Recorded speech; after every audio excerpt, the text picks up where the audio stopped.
because it goes floppy on you. Yeah, it doesn't usually happen to me, but there's always a first time, isn't there? Yeah, well actually, I didn't mean... I was going to talk about kids tonight, because I guess a lot of you here have got kids, or you were one once. I wasn't. No?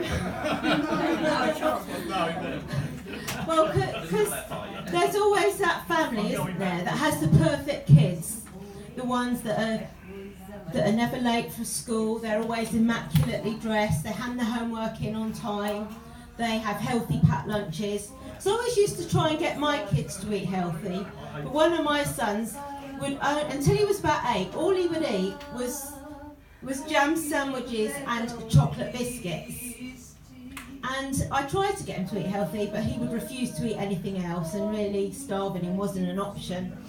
And he's now 22, so he turned out all right in the end.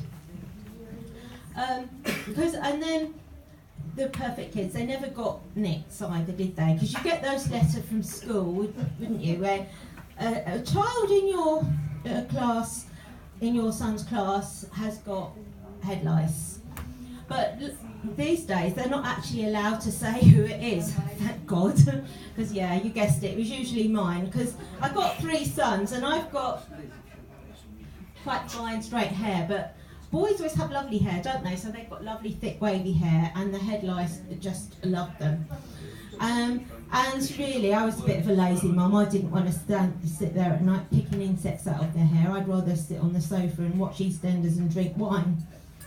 And then when one of my sons said he was going to shave his hair off and get sponsored for charity, but the school said he couldn't do that, and if he did it, he would be excluded because it was considered an extreme haircut, and so they would rather that he would have scruffy hair that was crawling with head lice than a nice, neat, shaved head. Because apparently the teachers were allowed to shave their hair, so there's one rule for them, one rule for the others. But that's not always the case, because I used to be a teacher, and I was due to start working at a school not a million miles away from here actually.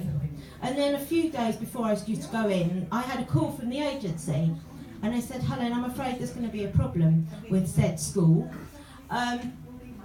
Me thinking it was going to be something administrative, they said, "Oh, it's your hair." I said, "Oh, my hair?" "Yeah," they said, "You've got pink hair." Well, I used to have pink streaks in my hair. And I said, "Okay." And they said, "Yeah, it doesn't fit with their dress code." So they're not actually bothered whether I can teach or not. They're more worried about what I look like. Because schools, you know, they have all their behaviour policies and stuff, and their uniform rules. Because I've got 3 sons, so they were always, you know, playing football, fighting, ripping their trousers. And one day, one of my sons ripped his trousers, and I didn't have time to go. It was the middle of the week, so I didn't have time to get him a new pair. So he went in the next day in a pair of black jeans, which were actually smarter than his school trousers, and with a note from me, and he came home and said he'd been put in isolation for the day. Well, to be honest, my son was no stranger to the isolation room, and usually he was in there for swearing at teachers. But, so, I mean, the schools are equating wearing the wrong pair of trousers with swearing at teachers, and thinking, no wonder our education system's fucked up, really, isn't it? Because when I was doing my teacher training, we had a lecture once about, because obviously when I was at school, the headmaster had a cane, we used to get board rubbers thrown at us and things like that, but there's all these things now that you're not allowed to do.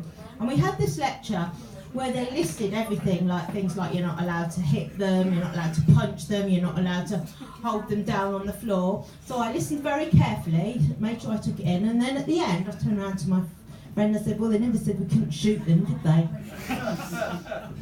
And so yeah, schools have their behaviour policies, and usually the only thing they can do with them these days is give them detention. And to be honest, I'm quite surprised that schools still bother with them, because I mean, if detentions worked, you'd only have to do it once, wouldn't you? And then they would never be naughty again. So, and also, when you're a teacher, the last thing you want to do is stay behind after school and sit in a room with a kid that hates you and that you hate as well.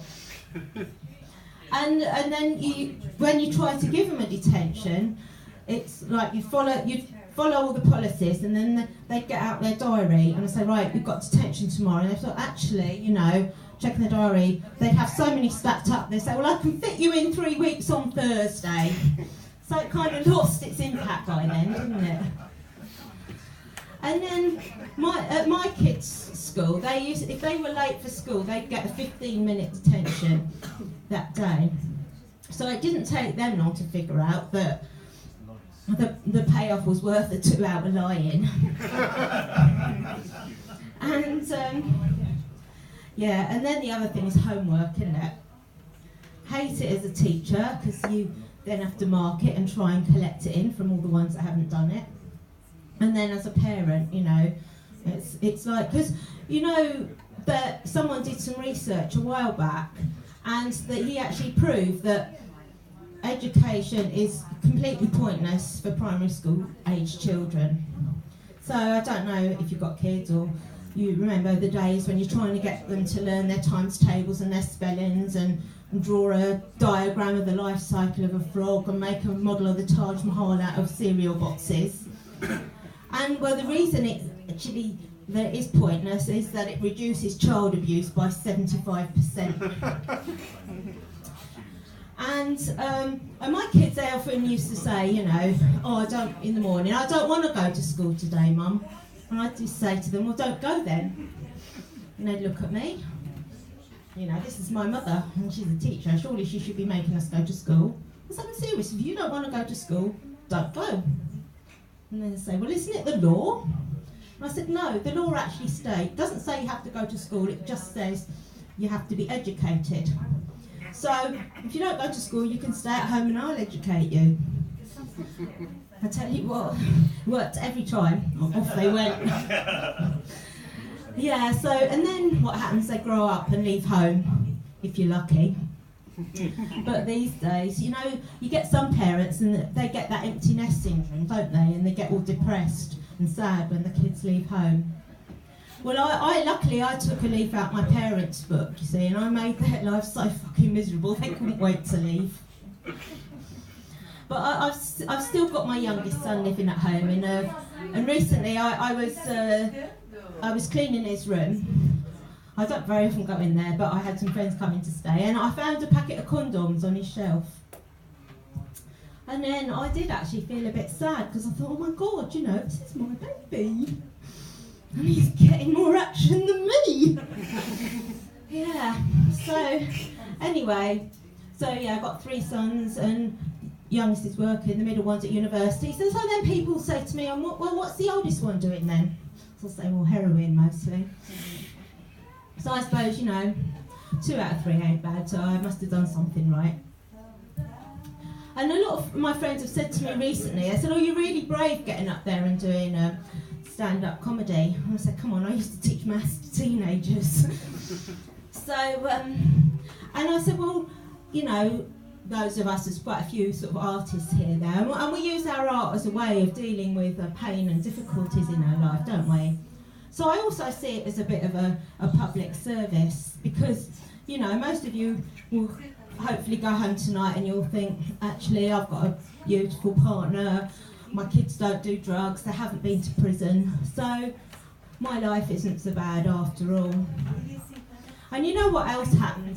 A couple of years ago, my ex-husband died. So I win.